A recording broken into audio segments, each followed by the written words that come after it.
Salam sehat, selamat hari Minggu bagi kita semuanya. Kita telah memasuki minggu ke-16 setelah Trinitatis. Untuk itu kepada semua warga jemaat HKBP Resort Baru, HKBP Denpasar, HKBP Mataram, HKBP Eksaudidalu, dan HKBP Nusa Dua. Selamat beribadah bagi anggota jemaat yang tidak bisa datang ke gereja. Tuhan Yesus memberkati. Kita bernyanyi dari buku yang nomor 574 ayat 1 dan ayat 2.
Di dalam nama Allah Bapa dan anaknya Tuhan Yesus Kristus dan nama Roh Kudus yang menciptakan langit dan bumi. Amin. Sebab penderitaan ringan sekarang ini mengerjakan bagi kami kemuliaan kekal yang melebihi segala-galanya, jauh lebih besar daripada penderitaan kami, sebab kami tidak memperhatikan yang kelihatan, melainkan yang tak kelihatan. Karena yang kelihatan adalah sementara, sedangkan yang tak kelihatan adalah kekal. Haleluya.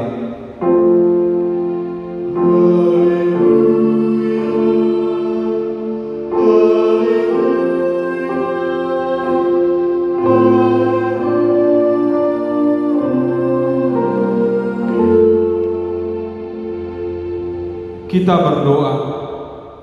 Ya Tuhan Allah, kasihanilah kami, karena kami tidak dapat berbuat apapun kalau Tuhan tidak bersama dengan kami.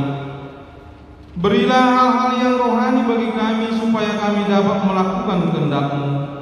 Sertailah kami supaya kami bersama dengan Tuhan melalui firman-Mu, oleh karena anak-Mu Tuhan Yesus Kristus Tuhan kami. Amin. Kita bernyanyi buku yang di nomor 248 ayat 1 dan 2.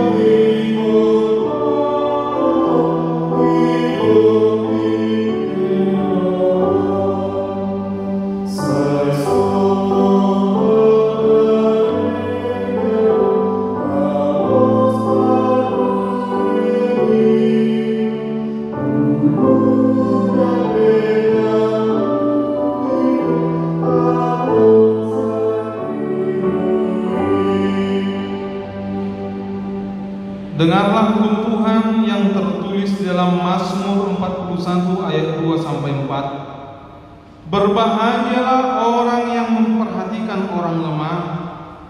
Tuhan akan meluputkan dia pada waktu celaka.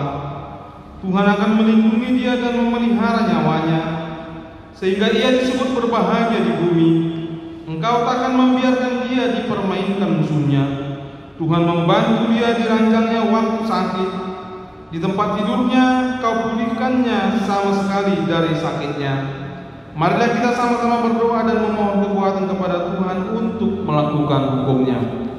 Ya Tuhan ya Allah, kuatkanlah kami untuk melakukan yang sesuai dengan hukum. Amin. Kita bernyanyi UKT nomor 755.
Marilah kita merendahkan diri di hadapan Tuhan untuk mengaku dosa kita.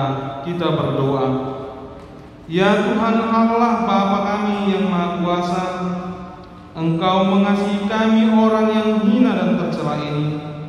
Kami datang ke hadapan-Mu mengaku segala dosa dan kesalahan kami. Sejak dilahirkan kami sudah bergelimang di dalam dosa. Kami tersesat dan menyimpang dari jalan Tuhan. Kami sering melanggar hukum-Mu. Ya Tuhan kami, janganlah mengingat dosa dan pelanggaran kami pada masa muda, tetapi ingatlah kepada kami sesuai dengan kasih setia-Mu oleh karena kemurahan-Mu. Ya Tuhan, tolong luangkan hati-Mu terhadap kami orang berdosa ini. Amin.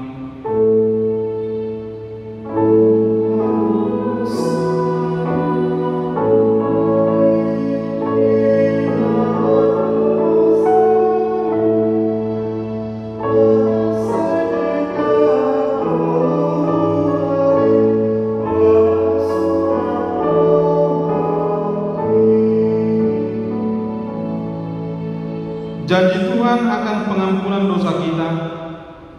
Karena begitu besar kasih Allah akan dunia ini, sehingga Ia telah mengaruniakan anaknya yang tunggal, supaya setiap orang yang percaya kepadanya tidak binasa, melainkan beroleh hidup yang kekal. Kemuliaan bagi Allah di tempat yang maha tinggi. Amin. Kita bernyanyi dari UKT nomor 802 ayat 1 dan ayat 2. Amin.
Epistel di minggu hari ini yang tertulis dalam Lukas 14 ayat 12 sampai dengan ayat 14. Kita membaca secara responsoria. Dan Yesus berkata juga kepada orang yang mengundang dia, apabila engkau mengadakan perjamuan siang atau perjamuan malam, janganlah engkau mengundang sahabat-sahabatmu atau saudara-saudaramu atau kaum keluargamu atau tetangga-tetanggamu yang kaya, karena mereka akan membalasnya dengan mengundang engkau pula, dan dengan demikian engkau mendapat balasnya. Tetapi apabila engkau mengadakan perjamuan, undanglah orang-orang miskin, orang-orang cacat, orang-orang lumpuh, dan orang-orang buta. Dan engkau akan berbahagia, karena mereka tidak mempunyai apa-apa untuk membalasnya kepadamu, sebab engkau akan mendapat balasnya pada hari kebangkitan orang-orang benar. Demikianlah firman Tuhan. Berbahagialah orang yang mendengarkan firman Tuhan serta yang memeliharanya. Amin. Kita mendengar vokal trio Abu Sebelum HKBP Denpasar.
Kita bernyanyi buku ini nomor 467 ayat 1 dan ayat 2.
Marilah kita bersama-sama mengaku iman kepercayaan kita sebagaimana teman-teman seiman di seluruh dunia kita bersama-sama mengucapkannya. Aku percaya kepada Allah, Bapa yang Maha Kuasa, Khalik langit dan bumi. Aku percaya kepada Yesus Kristus, Anaknya yang tunggal Tuhan kita, yang dikandung daripada Roh Kudus, lahir dari anak darah Maria, yang menderita sengsara di bawah pemerintahan Pontius Pilatus, disalibkan, mati dan dikuburkan, yang turun ke dalam kerajaan maut, pada hari yang ketiga bangkit pula dari antara orang mati, naik ke surga, duduk sebelah kanan Allah, Bapa yang Maha Kuasa. Dari sana akan datang kelak untuk menghakimi orang yang hidup dan yang mati.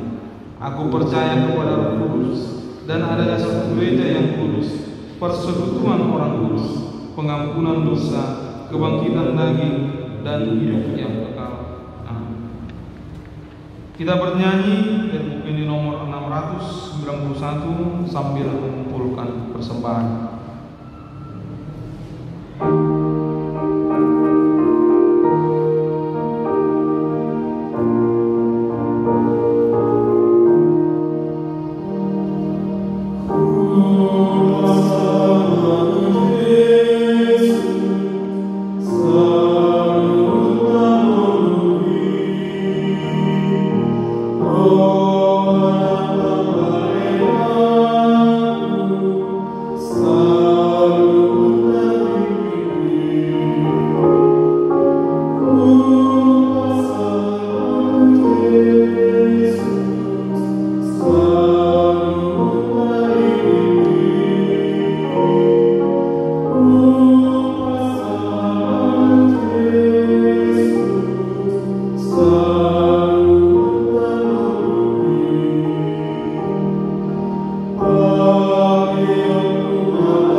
Damai sejahtera Allah yang melampaui segala akal, itulah kiranya menyertai hati dan pikiranmu di dalam Kristus Yesus Tuhan kita. Amin. Jemaat yang dikasihi Tuhan, Bapak Ibu Saudara-saudari dimanapun berada, semoga masih dalam keadaan sehat, keadaan sukacita. Walaupun kita mendengar belakangan situasi pandemi secara khusus di wilayah Pulau Bali semakin dikatakan mengkhawatirkan, kita berharap, kita juga berdoa semakin kuat juga, semakin erat kepada Tuhan. Kiranya kita semua dijauhkan dari sakit penyakit, dan kiranya kita juga tetap patuhi segala yang ditetapkan oleh pemerintah kita. Amanginan jemaat Tuhan, firman Tuhan berita sukacita untuk kita pada minggu ini tertulis di kitab 2 Samuel pasal 9 ayat 1 sampai dengan ayat 8. Saya akan bacakan untuk kita. Kita bisa ikuti dalam hati kita masing-masing. Demikian firman Tuhan. Berkatalah Daud, "Masih adakah orang yang tinggal dari keluarga Saul? Maka aku akan menunjukkan kasihku kepadanya oleh karena Yonatan." Adapun keluarga Saul mempunyai seorang hamba yang bernama Ziba. Ia dipanggil menghadap Daud. Lalu raja bertanya kepadanya, "Engkaukah Ziba?" Jawabnya, "Hamba Tuanku." Kemudian berkatalah raja, "Tidak adakah lagi orang yang tinggal dari keluarga Saul? Aku hendak menunjukkan kepadanya kasih yang dari Allah." Lalu berkatalah Ziba kepada raja, "Masih ada seorang anak laki-laki Yonatan yang cacat kakinya." Tanya raja kepadanya, "Di manakah ia?" Jawab Ziba kepada raja, "Dia ada di rumah Mahir bin Amiel di Lodebar." Sesudah itu Raja Daud menyuruh mengambil dia dari rumah Mahir bin Amiel dari Lodebar, dan Mephiboset bin Yonatan bin Saul masuk menghadap Daud. Ia sujud dan menyembah, kata Daud. "Mephiboset," jawabnya, "Inilah hamba Tuanku." Kemudian berkatalah Daud kepadanya, "Janganlah takut, sebab aku pasti akan menunjukkan kasihku kepadamu oleh karena Yonatan ayahmu. Aku akan mengembalikan kepadamu segala ladang Saul nenekmu, dan engkau akan tetap makan hidangan dengan aku." Lalu sujudlah Mephiboset dan berkata, "Apakah hambamu ini sehingga engkau menghiraukan anjing mati seperti aku?" Demikian bunyinya. Jemaat yang dikasihi Tuhan, ada 3 tokoh kalau dijadikan cerita, ada 3 tokoh utama tadi di dalam narasi 2 Samuel 9 ayat 1 sampai 8 itu. Raja Daud, Mephiboset, dan Ziba. Kemudian ada nama-nama lain seperti Raja Saul dan Yonatan sendiri. Ada kisah menyedihkan yang sebenarnya terjadi di dalam rangkaian cerita tadi dari sampai ayat 8 tadi.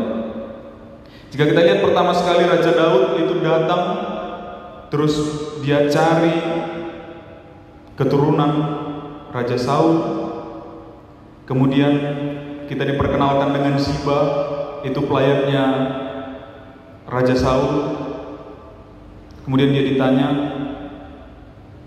"Adakah lagi tinggal keturunan Raja Saul?" Ini Ziba. Kita pertama mau bahas tentang ini tokoh kayak kira-kira tokoh antagonisnya kalau di sinetron-sinetron itu. Jadi Ziba ini adalah pelayannya Raja Saul, keluarga Raja Saul. Jadi dia yang melayani keluarga itu ketika Raja Saul masih hidup. Yonatan juga anaknya Raja Saul masih hidup. Kemudian setelah mereka berdua meninggal, Raja Saul dan Yonatan, segala asetnya itu dipegang oleh Ziba, termasuk anaknya yang tinggal tadi, Mephiboset. Mephiboset ini ketika umur 5 tahun, ketika Saul dan Yonatan mengalami peperangan, kemudian ada kayak babysitternya si Mephiboset ini Dia kalang kabut lari dan terjatuh. Disitulah kemudian pincanglah kedua kakinya si Mephiboset. Jadi sejak umur 5 tahun dia sudah pincang. Kira-kira di kisah ini di 2 Samuel pasal 9 ini dia berumur 22 atau 27 tahun. Dan ada peraturan atau kebiasaan atau tradisi ketika seorang raja sudah diganti, raja yang bertahta sekarang berhak untuk menghabisi semua keturunan raja yang memerintah sebelumnya kalau mereka tidak akur, kira-kira seperti itu. Jadi semua asetnya diberikan kepada Ziba. Dan bisa kita perhatikan tadi yang mengenai bahasanya Ziba ketika Raja Daud mencari keturunan Saul. Masih adakah seorang anak laki-laki Yonatan? Masih adakah keturunan Saul di sini? Lalu jawabannya Ziba itu sebenarnya sangat kasar. Masih ada seorang anak laki-laki Yonatan yang cacat kakinya. Itu tuannya loh. Dia pelayan keluarga Saul. Mephiboset itu keturunan Raja Saul. Tapi karena dia cacat, jadi akhirnya dia tunjukkan seperti itu. Raja Daud hanya tanya, masih adakah? Harusnya Ziba bisa jawab hanya dengan jawaban ada dan tidak ada. Tapi dia pilih jawab ada dan dia cacat. Dia pakai keterangan itu. Jadi dia mau tunjuk, Ziba mau kasih tunjuk, mau menunjukkan kepada Raja Saul bahwa ya sudahlah, dia adalah orang yang tidak berguna. Gak usah lagi dihitung, gak perlulah dicari. Gitu kira-kira. Jadi itu penekanan Ziba yang sebenarnya. Karena akhirnya tadi harta dari keluarga Raja Saul itu jadi dia yang pegang, Ziba yang pegang. Kemudian ini yang menohok juga, hal yang kedua, ketika Mephiboset menghadap kepada Raja Daud di ayat 8, lalu sujudlah Mephiboset, katanya dia sujud menghadap raja, dan jawaban raja kemudian adalah dia tidak perlu takut, janganlah takut, dia tujuh, janganlah takut sebab aku pasti akan menunjukkan rasa kasihku padamu. Kenapa Mephiboset takut? Karena ada tradisi tadi, ada tradisi bahwa raja yang memerintah sekarang boleh atau berhak untuk menghabisi keturunan raja-raja sebelumnya. Tapi kenapa Raja Daud ternyata hendak menunjukkan belas kasihannya? Tadi katanya dia berulang kali mengatakan, aku mau menunjukkan belas kasihanku, aku mau menunjukkan kasihku kepada keturunan Raja Saul. Inilah buah dari persahabatannya Raja Daud dan Yonatan. Kalau kita baca kisah-kisah sebelumnya dari mulai 1 Samuel, mengenang di sana ada perjanjian antara Raja Daud, antara Daud dan Yonatan, bahwa ketika Daud nanti akan memerintah, dia tidak akan pernah membiarkan nama Yonatan itu musnah. Jadi yang membawa nama Yonatan sekarang adalah Mephiboset. Maka dia pegang janjinya. Ini hal yang satu yang perlu kita pelajari. Kesetiaan Raja Daud memegang janjinya. Jadi dia tidak pandang Mephiboset itu secara fisik itu bagaimana. Dia punya hak, walaupun Mephiboset itu sehat walafiat 100%, begitu dia berhak untuk membunuh itu. Apalagi tadi seperti laporannya Ziba, dia adalah seorang yang cacat dan sudah mulai dari umur 5 tahun. Kita bayangkan perasaan dia, cucu seorang raja pertama di Israel, dari umur 5 tahun dia sudah mengalami kecacatan. Artinya dia sudah sangat-sangat dipandang rendah. Apalagi yang memegang hartanya adalah pelayan keluarga mereka. Jadi bisa kita lihat dari sana mengenang dia begitu minder, dia begitu merendahkan dirinya serendah-rendahnya. Dia merasa tidak aman dan tidak nyaman. Dia merasa hidupnya hina, bahkan dia katakan dirinya sebagai anjing mati. Dia serendah itu perasaannya, Mephiboset. Tapi karena janjinya Raja Daud, kesetiaan Raja Daud terhadap janjinya, akhirnya dia diberikan hak kembali. Dia diulang, dia diberikan lagi hak atas harta kakeknya dan ayahnya. Tapi lagi-lagi kalau kita baca mengenang si pelayannya tadi, Ziba ini berulang kali berusaha memfitnah Mephibosheth di depan Raja Daud. Raja Daud bahkan sempat tertipu dan memberikan kembali hartanya. Ketika Raja Daud perang melawan Absalom, Mephibosheth ingin ikut, tapi Ziba akhirnya menjebak dia supaya tidak pergi ikut.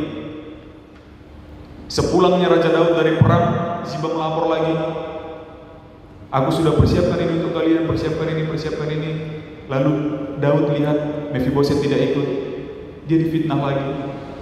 Dan sejak Raja Daud pergi sampai Raja Daud pulang, itu Mephibosheth tidak membersihkan dirinya, tidak melakukan apa-apa. Itu dia menghukum dirinya atas penyesalannya. Sepulangnya Raja Daud dari perang, dia menang, lalu dia bersukacita. Hartanya tadi sudah sempat diberikan kepada Ziba, pelayannya itu, sang pengkhianat itu. Lalu Raja Daud lihat, oh ternyata begini situasinya, ternyata dia dijebak. Raja Daud tahu. Kemudian Raja Daud pengen dikembalikan lagi hartanya dari Ziba ke Mephibosheth, tapi Mephibosheth bilang, sudahlah tuanku, harta itu biarlah di dia semua, tanah itu, ladang itu biarlah semuanya di dia, di Ziba, daripada aku difitnah melulu, daripada aku dijebak melulu, biarlah, yang penting saya sudah lihat rajaku selamat. Dia bilang, luar biasa. Jadi kesetiaan Raja Daud terhadap janjinya kepada Yonatan dibalas dengan ketaatan oleh Mephibosheth. Sungguh indah. Kemudian ikatan mereka, kecuali Ziba tadi yang menjadi peran antagonis di kisah ini. Jadi memang sangat banyak saudara-saudari, hal yang terjadi bahkan sampai di sini, sampai zaman kita ini, pada masa ini, orang-orang yang seperti itu yang kita sebut dengan kecacatan tadi. Berulang kali kita mencoba pakai pengindahan bahasa. Dulu kita katakan cacat itu artinya rusak. Lalu kemudian diperbaiki, ada yang pakai kata tunarungu, tunadaksa, tunawicara. Bermacam-macam kita pakai kemudian istilah untuk menyebut mereka. Nah, yang paling umum lagi ada yang di topik minggu kita, kepedulian terhadap disabilitas. Dari kata disable, tidak mampu, yang tidak sanggup. Apakah benar orang-orang cacat, orang-orang yang secara fisik tidak sempurna, tidak seperti manusia pada umumnya, apakah mereka benar-benar tidak mampu? Nah, ini akhirnya beberapa tahun belakangan mengenang sebutan disable ini kemudian diganti. Mereka bukan tidak mampu. Jika ada saudara-saudari yang menonton ini, yang kita katakan tadi pakai bahasa ringkasnya cacat, pasti mereka menolak jika dikatakan bahwa mereka tidak mampu, disable, tidak mampukan, gitu. Yang paling umum dikenal itu, coba kita lihat Didi Dores misalnya. Didi Dores, seorang penyanyi tahun zaman 80-an mungkin. Dia tidak bisa melihat, tapi dia jago dalam komposisi musik. Dia bisa menciptakan lagu, dia juga jago bernyanyi. Artinya dia punya sesuatu yang dia bisa dengan cara yang berbeda dengan orang-orang lainnya. Bahkan ada orang-orang yang seperti Mephibosheth yang pincang kakinya, ternyata bisa menjadi atlet skateboard mungkin, bahkan basket gitu yang harus pakai lari-larian, mereka bisa. Artinya mereka bukan disable, bukan tidak mampu, tapi ditemukan, dipergunakan kemudian bahasa yang baru, yaitu difable, different ability atau differently able. Secara berbeda mereka mampu, dengan cara yang berbeda mereka mampu melakukan apa yang orang lain bisa lakukan, seperti itu. Jadi mereka bukan orang buangan, mereka bukan harus disingkirkan. Dengan cara yang berbeda mereka bisa lakukan orang yang orang lain bisa. Yang paling saya ingat sekitar tahun 2000-an ada motivator sekaligus penceramah dari Rusia yang ketika saya SMA dia juga datang memberi ceramah di sana. Nick Vujicic yang tidak lengkap secara tangannya juga tidak lengkap, kakinya juga tidak lengkap, tapi di video yang selalu dia bawa itu dia digambarkan bagaimana dia bahkan menyetir, bahkan bagaimana dia bisa berenang. Artinya bukan orang-orang buangan, bukan orang-orang kutukan, dan tidak layak kita katakan atau tanyakan ini salah siapa. Tapi apa yang bisa kita lihat, apa yang bisa kita pelajari dari kejadian mereka? Nick Vujicic, orang Rusia itu, akhirnya mengubah banyak sudut pandang orang. Dedi Dores misalnya, akhirnya membuat bahagia banyak pendengarnya. Mereka bukan orang-orang tersingkirkan, mereka hanya berbeda kemampuannya atau kemampuannya dilakukan dengan cara yang berbeda dengan kita. Jadi mereka disebut dengan different ability atau differently able. Saya juga sudah lihat di Panti Karya Hepata, orang-orang yang luar biasa di sana. Mereka bisa main musik, mereka bisa, bahkan belakangan sudah ada Sintua yang Maragenda itu dia tidak bisa melihat, tapi dia bisa akhirnya Maragenda dengan membaca tulisan-tulisan timbul itu pakai sandi mereka. Artinya mereka bisa, mereka punya kemampuan dengan cara yang berbeda. Sekarang ini, zaman sekarang ini makin banyak kita lihat gereja, gedung-gedung gereja luar biasa. Untuk itu saya apresiasi juga panitia pembangunan kita. Jika kita lihat bangunan gereja-gereja lain megah dengan tangga yang begitu banyak, tapi kita katakan gereja adalah untuk semua umat, gereja adalah untuk semua orang. Tapi ketika ada orang tua yang datang, itu akan ngos-ngosan naik ke gereja itu misalnya. Atau ada orang yang bawa kursi roda, pakai kursi roda, dia tidak akan bisa naik, akan sangat-sangat susah payah naik ke gereja itu misalnya. Maka saya ingin apresiasi panitia pembangunan gereja kita ini sudah siapkan hal untuk itu.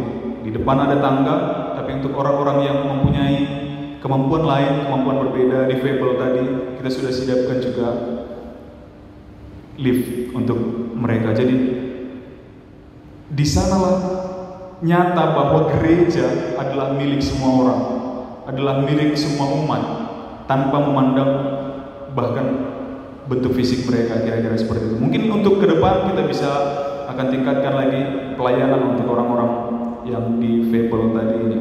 Nah, bagaimana dengan kita, teman-teman? Bagaimana dengan kita? Apakah kita akan masih memandang orang-orang yang seperti ini sebagai orang-orang yang terpinggirkan, orang-orang nomor dua, orang-orang yang terkutuk bahkan?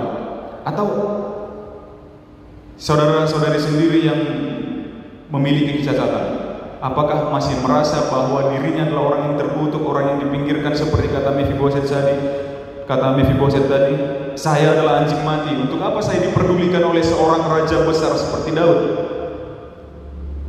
Tapi melalui kisah ini kita bisa lihat semua orang itu dikasihi Tuhan. Semua orang itu sebenarnya diberikan Tuhan kemampuan masing-masing. Walaupun kita katakan tadi pakai bahasa cacat atau rusak, tapi Tuhan berikan mereka kelebihan yang lainnya. Di satu sisi mereka, di satu kegiatan mereka tidak bisa, tapi kemampuan lain mereka diberikan sesuatu hal yang lebih besar. Mephibosheth diberikan hati yang besar. Mephibosheth diberikan kesetiaan, ketaatan yang besar kepada Raja Daud. Dia tidak peduli hartanya itu, dia tidak peduli dia tinggalkan semuanya itu. Dia hanya tunjukkan bahwa Raja Daud sudah berbelas kasihan kepadaku, maka aku akan tunjukkan ketaatanku balik kepada dia. Dia diberikan hati sebesar itu, amanginam. Jadi semua orang itu dikasihi Tuhan, semuanya orang spesial. Tidak ada yang disable, tidak ada yang rusak. Kita hanya diberikan kemampuan yang berbeda dengan cara yang berbeda. Untuk itu Tuhan, untuk itu amanginam, mari kita menjadi sahabat, mari kita menjadi teman, mari kita setia untuk sesama kita semua orang. Ketika kita katakan sesama manusia, itu artinya manusia semua, tidak peduli dari golongan ekonomi, misalnya status ekonomi, status pekerjaan, status sosial, bahkan status fisik seperti tadi. Semua kita adalah orang-orang yang spesial, orang-orang yang dipilih Tuhan, orang-orang yang diberkati Tuhan dengan kemampuan yang berbeda-beda. Selamat mengasihi, Tuhan memberkati. Amin. Kita bersatu dalam doa. Terpujilah Engkau ya Allah atas waktu yang Kau berikan kepada kami untuk kembali dapat beribadah, memuji dan memuliakan Engkau. Terlebih lagi Tuhan, untuk firman-Mu yang telah kami dengarkan, kami bisa belajar dari Raja Daud yang memegang janjinya kepada sahabatnya Yonatan. Kami juga bisa belajar dari kebesaran hati yang dimiliki oleh Mephiboset, seorang yang sempat merasa rendah diri karena keadaan fisiknya, namun ternyata dia tetap bertahan hidup, dia tetap berjuang, bahkan dia tetap bekerja, melakukan segala pekerjaan yang ia mampu lakukan tanpa ia harus mengharapkan dari orang lain. Ajarkan juga kami Tuhan untuk menjauhi sifat-sifat seperti Ziba, sifat iri hati, sifat dengki yang ingin menjebak orang lain, yang hendak menipu orang lain, yang hendak menginginkan milik-milik orang lain. Berikan kiranya Tuhan kami Roh Kudus-Mu agar kami mampu melakukan firman-Mu di dalam kehidupan kami. Ya Bapa, kami mendengar belakangan ini di wilayah kami ini Tuhan, secara khusus di Pulau Bali, berita tentang pandemi semakin besar. Kiranya Tuhan Kau tetap lindungi kami, keluarga kami yang jauh maupun yang dekat dari kami, tetap dalam lindungan-Mu, tetap dalam kesehatan dan sukacita yang daripada-Mu. Kami bisa tetap, walaupun berbeda-beda tempat, namun bersama-sama memuji dan memuliakan nama-Mu. Terpujilah Engkau ya Allah.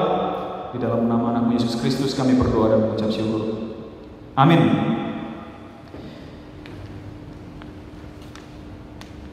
Kita kembali bernyanyi.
Marilah kita berdoa untuk menyerahkan persembahan kita kepada Tuhan. Ya Allah Bapa kami yang di surga, kami mengaku bahwa Tuhan adalah sumber dari segala karunia yang melimpah dalam kehidupan kami masing-masing. Sebagian daripada karunia kami serahkan kembali sebagai persembahan kepada Tuhan. Terimalah dan berkatilah persembahan umat-Mu ini, agar dapat kami pergunakan untuk pekerjaan dan pelayanan kerajaan Tuhan di dunia ini. Bukalah hati kami untuk mengenal betapa banyak berkat dan karunia yang kami peroleh dari Tuhan, supaya kami senantiasa bersyukur kepada-Mu. Di dalam nama Yesus Kristus Tuhan kami. Amin.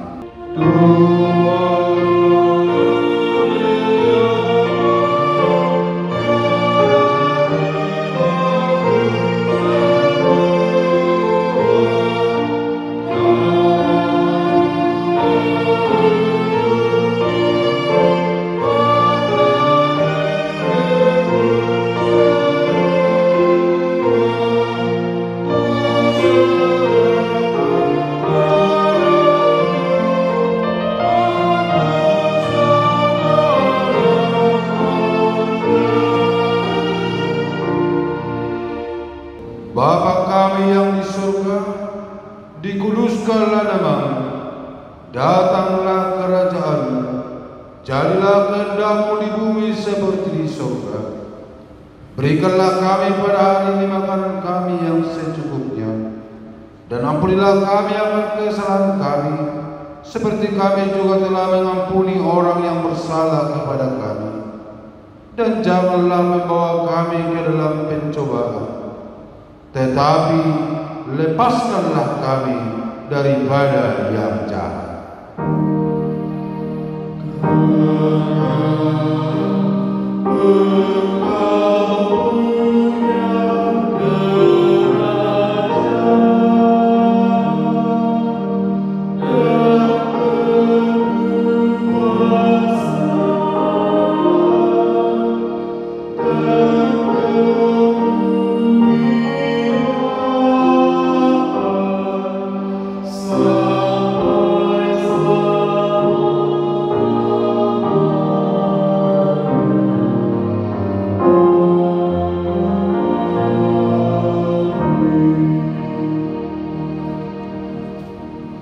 Arahkanlah hidupmu kepadanya, dan terimalah berkat dari Tuhan.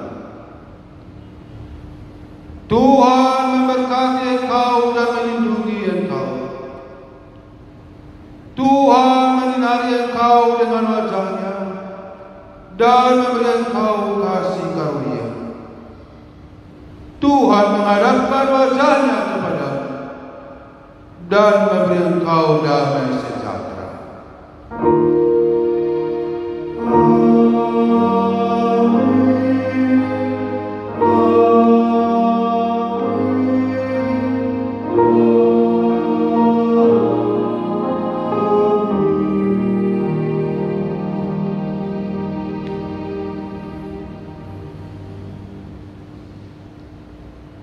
Segenap pelayan pertama dan majelis HKBP Seresor Bali mengucapkan selamat hari Minggu bagi kita semuanya.